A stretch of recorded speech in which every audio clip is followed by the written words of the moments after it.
Mesdames et messieurs, bonsoir. Depuis 45 ans, la Côte d'Ivoire cherche à être indépendante en matière de production de riz. Le pays importe en moyenne 1 million à 1,5 million de tonnes de riz par an. Quelles sont les actions menées pour que la Côte d'Ivoire soit autosuffisante avant 2025, afin qu'à l'horizon 2030, le pays puisse être compté parmi les pays africains exportateurs de riz? La Côte d'Ivoire en marche au champ pour voir la politique de modernisation de la riziculture.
Le riz, aliment principal de la population ivoirienne. La Côte d'Ivoire produit 1,5 million de tonnes de riz par an, avec une consommation de 2,8 millions de tonnes l'année, soit 83 kg par an et par habitant. Le riz est cultivé sur les plateaux et dans les bas-fonds dans toutes les régions du pays. Depuis la décennie 1970-1980, la Côte d'Ivoire vise l'atteinte de son autosuffisance en riz. Cependant, toutes les politiques mises en œuvre n'ont pas permis l'atteinte de cet objectif pour des raisons multiples. Alors, la stratégie nationale de développement de la riziculture 2012-2020, adoptée par le gouvernement en février 2012, avait pour objectif de couvrir l'ensemble des besoins de la consommation nationale en riz de bonne qualité par la production nationale dès 2016. Cette stratégie a pour principale contrainte le faible niveau de financement de la filière depuis 2014. Elle n'a donc pas permis d'obtenir en 2019 une production de 1,4 million de tonnes de riz blanchi, couvrant à peine 65% des besoins de consommation. Le défi à relever par notre pays en matière de production rizicole demeure toujours à la fois quantitatif et qualitatif. C'est ainsi que le gouvernement a adopté en Conseil des ministres le 11 mars 2020 la stratégie nationale de développement de la riziculture 2020-2030. Cette stratégie s'appuie sur les acquis et corrige les faiblesses de la précédente SNDR 2012-2020. Elle a pour ambition d'assurer à la Côte d'Ivoire l'autosuffisance en riz de bonne qualité avant 2025 et faire de notre pays un des plus grands pays africains exportateurs de riz à l'horizon 2030. Alors, signature de conventions, protocole d'accord en vue de la réalisation de projets et des infrastructures socio-économiques. L'année 2021 permettra d'amorcer la mise en œuvre de la SNDR 2020-2030 avec des ambitions affirmées et des innovations plurielles. Résultats sur le terrain. Nous sommes à 35 km de Bouaké, précisément à Africa Ouest, où on conserve, on maintient et on distribue les ressources génétiques du riz. Suivez-moi. Bouaké, à une quinzaine de kilomètres, le centre Africa Rice, le grenier semencier de la stratégie de l'autosuffisance en riz. La production du riz commence par une semence de qualité sur un périmètre aménagé. Voici ici un champ d'expérimentation, mais précisément un champ de purification et multiplication des semences de riz. Ce qu'on fait normalement, on a 3 étapes, 3 catégories de semences. Il y a la semence de pré-base, qui est la première classe de semences. Après ça, on a la semence de base et la semence certifiée. Si vous connaissez bien une plante de riz, on a plusieurs panicules dans une plante. Donc ce qu'on fait pour la semence de qualité, surtout les semences de pré-base, on prend une panicule comme ça, on va semer ça en ligne. Ça veut dire que On va mettre ça dans les pépinières. Après, on prend les plantes un à un et met ça en ligne. Comme ça, donc chaque variété, peut-être on aura 40 ou 50 panicules comme ça.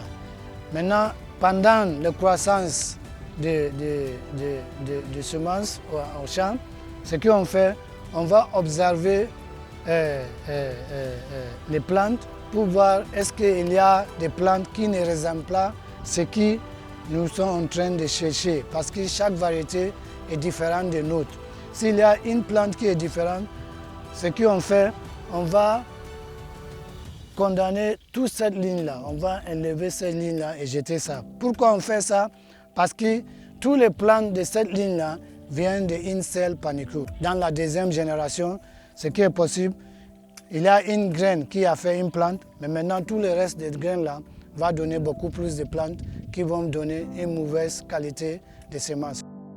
Après le croisement des semences dans le périmètre risicole, le processus se poursuit dans les laboratoires pour analyse avant la sortie des semences de qualité. Visite guidée. Quand nous récoltons des semences du champ, nous avons ce que nous appelons des activités post-récolte qui nous permettent de peser des semences, de les peser, de les trier, de les vanner, parce que à la récolte, on a de la paille et on a également de la semence. Et ensuite, ces semences, comme qu'elles sont cultivées en vue de la conservation, elles vont passer dans la salle de séchage. Et de la salle de séchage, elles viendront dans cette salle pour être triées. En quoi consiste ce travail? Le rôle de cette dame que vous voyez, c'est de séparer les grains pleins des grains vides ou les graines défectueuses, qui ne sont pas des graines de qualité. Donc les activités d'identification des semences de qualité commencent également ici, dans ce laboratoire, en triant et en se séparant de tout ce qui est débris et en gardant simplement les grains pleins. L'objectif est de mettre dans ce réservoir, dans cet entonnoir, les semences qui sont récoltées et ensuite il y aura une séparation entre les grains pleins qui sont en fait des semences viables et les grains vides. Il y aura une séparation qui va se faire et nous allons recueillir dans des bacs. Ici, des semences de qualité seront recueillies dans ce bac-ci. Et là, on a des grains vides qui seront jetés à la poubelle. Pour les semences qui sont récoltées au champ, nous effectuons ce qu'on appelle le test de viabilité des semences.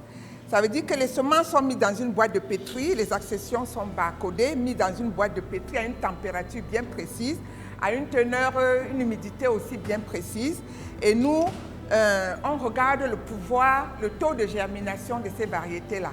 C'est très important parce qu'une semence de qualité doit avoir un taux de germination élevé. Et c'est quand les taux de germination sont convenables, sont élevés, que ces accessions peuvent maintenant être conservées en vue de la distribution. Ce collègue est en train en fait de scanner toutes les variétés que nous avons, les accessions que nous conservons. Toutes les accessions sont digitalisées et avec un code barre. Donc là, vous avez une accession d'une espèce de riz, puisque nous avons les accessions de deux espèces de riz. Là, c'est certainement une espèce sativa parce que le grain est blanc. Et ensuite, là, c'est une espèce glaberrima parce que le péricarpe est de couleur rouge. Ce collègue est en train de faire un inventaire de tout ce que nous avons. Nous devons faire des activités d'inventaire également. Mais ce qui est important à observer, c'est que toutes nos activités sont barcodées. Nous avons des codes barres sur toutes les étiquettes. Ce que je voulais vous présenter ici, c'est vraiment une représentation de ce que nous conservons dans notre collection de base et notre collection active, de la composition de la collection de riz que nous conservons au Centre du riz pour l'Afrique. Nous avons des espèces sauvages, des accessions des espèces sauvages. Nous avons des accessions traditionnelles de l'espèce africaine de riz appelée, avec le jargon scientifique, Oryza glaberrima. Nous avons également dans notre collection des espèces, des accessions traditionnelles qui appartiennent à l'espèce cultivée de riz qui s'appelle Oryza sativa. Et à partir de ces ressources génétiques, les sélectionneurs d'Africa Rice développent des variétés améliorées pour répondre aux problématiques que rencontrent les paysans dans leurs champs. Africa Rice a pour objectif de mettre à la disposition des producteurs ivoiriens des variétés de riz de qualité à haut rendement. Ce centre panafricain est composé d'un comité de 28 pays membres qui fait un travail de fourmi. C'est cette salle, la salle dans laquelle nous séchons les semences avant leur conservation. Une fois que les semences viennent du champ et qu'elles sont séchées, après 3 semaines de séchage, nous vérifions la teneur de l'eau dans les semences.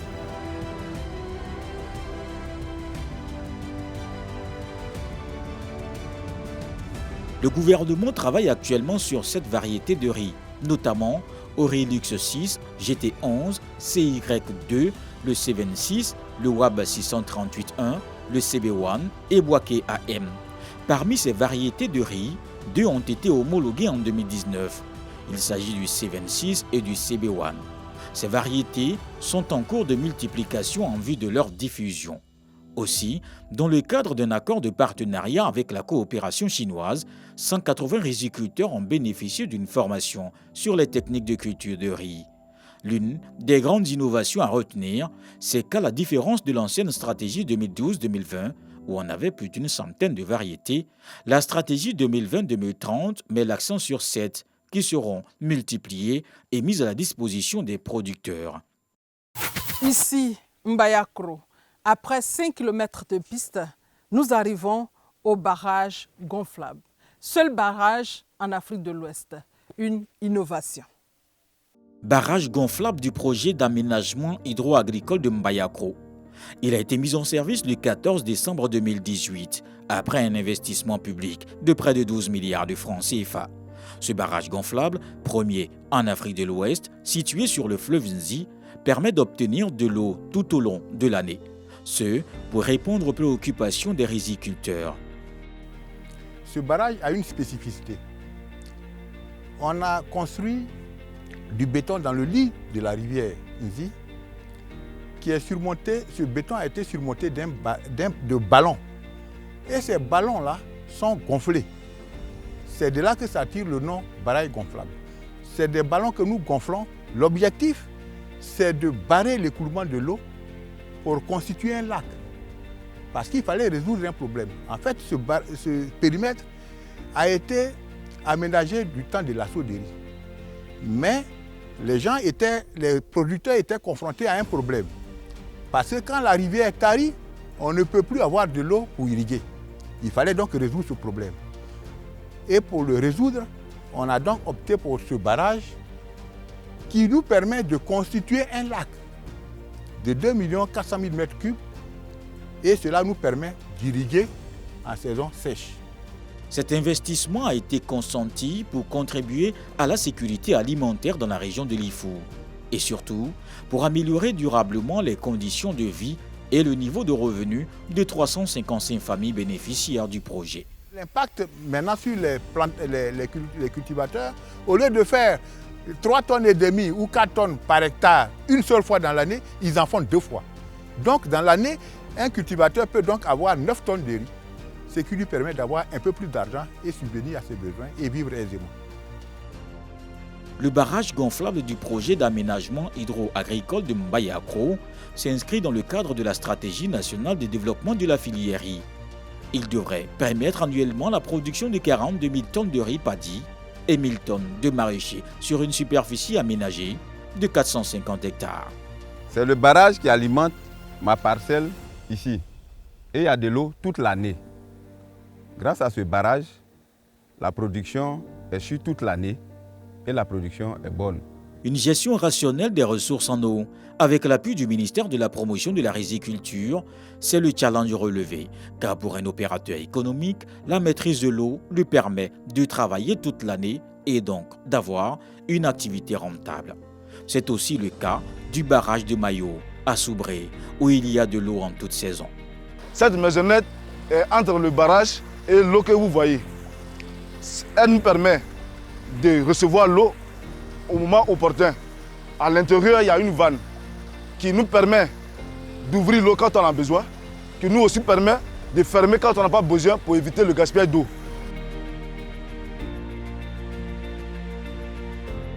C'est une chance pour nous d'avoir ce lac et comme ce travail qui a été abattu qu'on appelle aussi la vanne. Et ça nous permet de faire le riz comme il se doit. Et donc en Mayo, on n'a pas pénurie de riz. Ce barrage est bénéfique pour les producteurs. La maîtrise de l'eau leur a permis d'aller jusqu'à 3 cycles de riz dans l'année, ce qui permet aux producteurs d'avoir entre 10 et 15 tonnes de riz à l'hectare. Nous avons le canal principal qui encadre tout l'espace agricole, qui est d'une superficie de 100 hectares. Et nous sommes en février, comme vous le voyez bien, notre rizière est toute verte parce que nous avons la maîtrise de l'eau.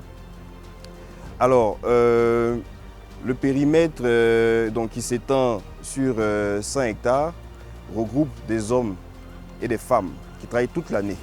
Donc ici à Mayo, nous avons beaucoup moins de stress parce que nous pouvons aller jusqu'à 3, voire 4 cycles si nous le souhaitons. Après la production, c'est la transformation. Ce moulin de 2 tonnes/heure tourne en plein régime. Cette unité de transformation que vous voyez a une capacité de production de 2 tonnes par heure.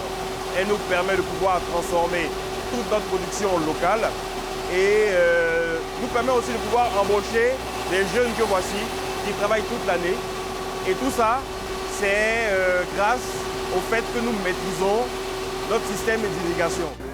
Dans le cadre de la stratégie nationale de développement du riz, l'État a financé plus de 30 usines de 7 tonnes/heure qui permettent de produire du riz blanchi sans cailloux, calibré en tenant compte des normes internationales.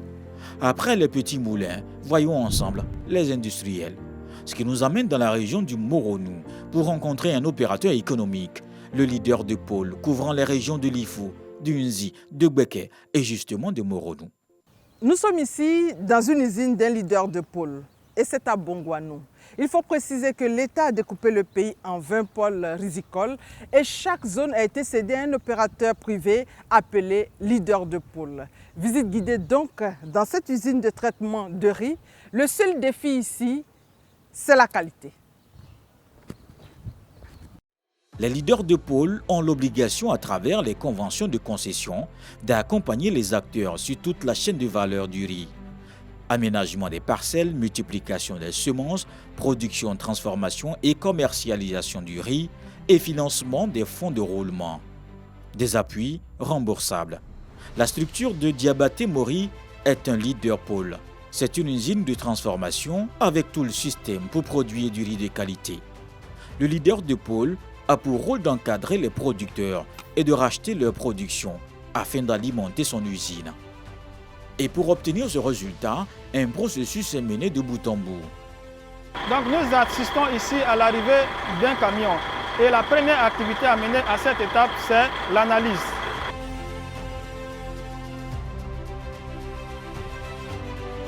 Ici, il s'agit de procéder au déchargement.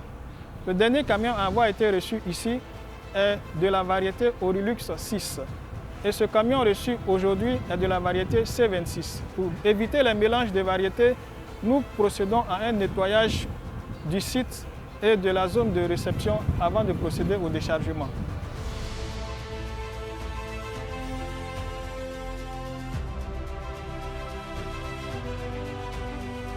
Ici, la passerelle que vous observez là, nous faisons le transfert du paddy du silo à l'usine de transformation. C'est-à-dire quoi?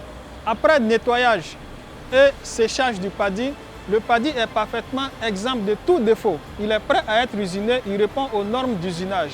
Il est ensuite transféré par cette passerelle que vous voyez là, du silo de stockage au boisseau de réception qui se trouve à l'intérieur de l'usine. Nous sommes à l'usine de transformation. Voici les machines qui permettent de transformer le paddy reçu en riz blanchi et ensuite être conditionné en produit fini.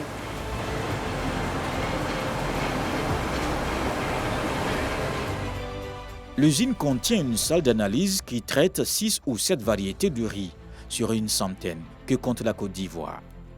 Le riz blanchi, qui est presque du riz fini, va être repris par cette machine ici qu'on appelle le polisseur à eau. C'est lui qui va rendre le grain parfaitement brillant, très brillant, comme si on a ciré le riz. Il est brillant. Et après cette machine, on part maintenant à la fin, où il y a la dernière machine, l'outil de dernière génération qu'on appelle le trieur colorimétrique. C'est cette machine-là qui permet de faire le tri entre les grains qui sont parfaitement blancs et les quelques grains qui sont jaunes ou les grains noirs. Chaque grain passe devant une caméra et le grain qui n'est pas parfaitement blanc est expulsé par système de ventilation.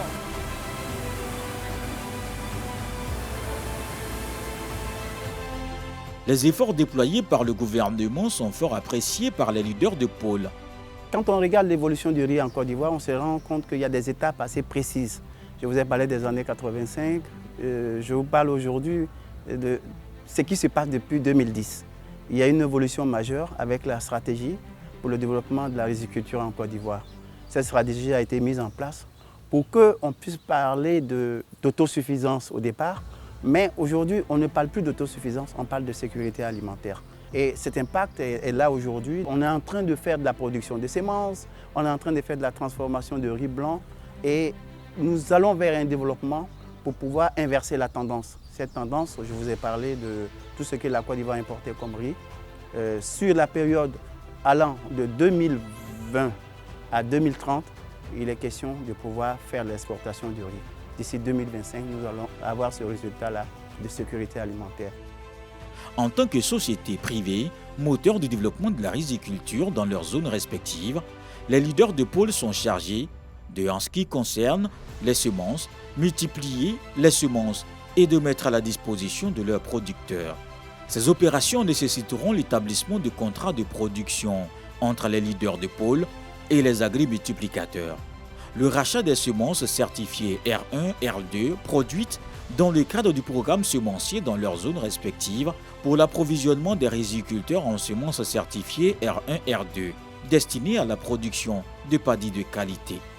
En Côte d'Ivoire, il existe 3 modes possibles pour effectuer la transformation du paddy en riz blanchi. On a la transformation manuelle ou pilonnage, la transformation mécanique avec décortiqueuse, beaucoup plus utilisée par le circuit dit traditionnel car la qualité était approximative. Le 3e mode de transformation est mécanique, mais beaucoup plus évolutif et permet d'obtenir du riz blanchi sans impureté.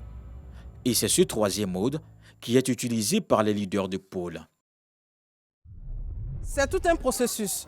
Après la semence, la production, la transformation, enfin la distribution. Et le résultat final, c'est l'assiette du consommateur. À Mayo, comme dans certaines villes, c'est le riz local qui est servi dans les restaurants. Voici mon commerce à Mayo. C'est le riz local. Avant, on avait problème de riz. Quand les clients venaient, ils se plaignaient parce qu'il n'y avait pas de bon riz. Il y a cailloux, c'était mélangé, on avait des problèmes. Mais maintenant, on a du bon riz à Mayo. Ici, on cuisine du riz local, voire 1 à 2 sacs. Les clients, même qu'on prépare, en tout cas, ils sont contents. Le 1er au 30, on est dans le riz. Les populations en consomment avec joie, surtout le riz Prado. En tout cas, nous n'avons pas, comme on appelle, des cailloux à l'intérieur. C'est bien trié, c'est bien parfumé. Le ministère a organisé le secteur. Le rôle de l'organisation interprofessionnelle agricole de la filière riz regroupe tous les acteurs de la filière, producteurs, transformateurs et distributeurs. Et Natacha est dans le maillon des distributeurs. Et depuis pratiquement 2 ans que l'organisation interprofessionnelle agricole de la filière riz a été créée, elle a fait de bonnes affaires à Bouaké. Dans le processus de distribution de riz en Côte d'Ivoire, nous avons 2 circuits de distribution. Il y a le circuit traditionnel et le circuit moderne. Le circuit traditionnel, je vais dire le riz qui est vendu dans les marchés, qui est vendu par certains grossistes dans des magasins de céréales. Et le circuit moderne, qui est le riz aujourd'hui qui est reconditionné dans les sacs ou bien dans des marques. Et nous avons plusieurs distributeurs qui travaillent sur des marques. La stratégie a permis surtout d'augmenter les volumes de production. Et quand on vend un produit, plus il y en a, plus on vend mieux. Et aussi, l'amélioration de certaines usines nous a permis d'avoir du riz de meilleure qualité. La Côte d'Ivoire dépense beaucoup des milliards chaque année pour importer du riz. Nous sommes 2e importateur en Afrique. Donc pour moi, c'est une opportunité de vendre du riz. Le marché est vaste, tout le monde mange du riz. Seulement qu'il faut aider les Ivoiriens à changer d'habitude, de laisser le riz importé et de consommer le riz local. Ce que l'État prévoit en investissant dans la promotion du riz local, c'est d'assurer l'autosuffisance en riz, tout en freinant la sortie des normes devises. Pour y parvenir, l'État a adopté la stratégie nationale de développement de la riziculture 2020-2030, ce qui veut dire intensification de la riziculture, disponibilité de semences à haut rendement, disponibilité des intrants à coût réduit, mécanisation totale de la riziculture irriguée, encadrement dédié à la riziculture, avec à la clé la promotion des leaders du pôle et la digitalisation de l'agriculture. Le secteur du riz étant vaste, nous allons faire un point avec le représentant du ministère de la promotion de la riziculture. Il s'agit de M. Kassoum Karamoko, directeur du développement local et des services extérieurs. Quelles sont les actions majeures menées par votre département depuis sa création? Depuis la création du ministère de la promotion de la riziculture le 4 septembre 2019, nous avons, techniciens que nous sommes, travaillé de façon acharnée afin de faire adopter le 11 mars 2020 une stratégie, la stratégie nationale de développement de la riziculture 2020-2030.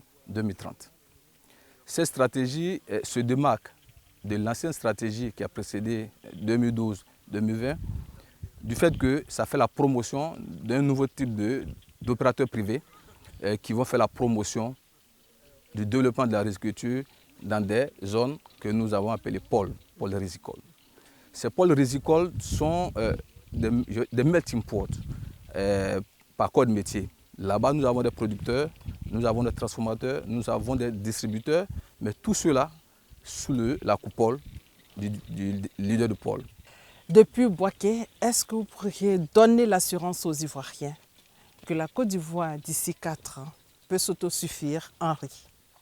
Nous pouvons garantir à la population ivoirienne qu'elle aura du riz de qualité sur nos surfaces, dans nos marchés, d'ici 4 ans, avant 2025 précisément, parce que notre politique de décentralisation, on va dire, en nous appuyant sur les leaders de pôle, nous permet cette année par exemple d'envisager jusqu'à 650 000 hectares que nous allons emblaver et qui vont permettre d'avoir autour de 4 300 000 tonnes de riz.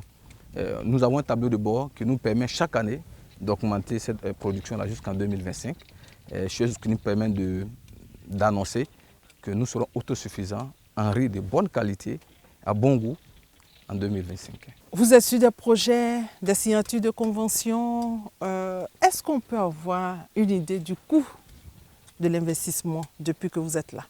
Nous avons pu avoir 150 milliards pour la réhabilitation de ces anciens ouvrages et qui vont permettre d'irriguer au minimum 60-65 000 hectares de produits irrigués. En ce qui concerne le montant, vous savez, c'est des conventions. Pour le moment, nous sommes à l'orée de conventions et après, il y a des accords spécifiques. Et c'est au cœur de ces accords spécifiques que nous allons donner les différents coûts que vont valoir ces différents projets.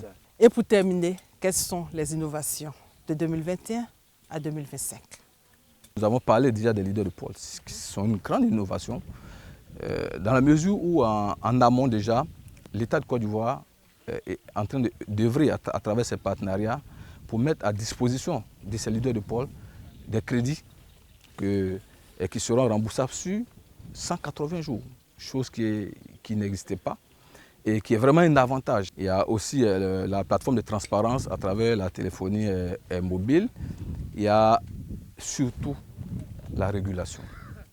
Vous savez, vous arrivez aujourd'hui sur un marché, vous trouvez du riz avec une effigie, dedans c'est un autre riz. Et du riz de qualité est souvent douteuse. Ça, vous n'aurez plus, parce que nous avons une direction en charge de la régulation qui va faire le contrôle jusqu'à l'entrée des grandes surfaces. Merci, M. Kassoum Karamoko.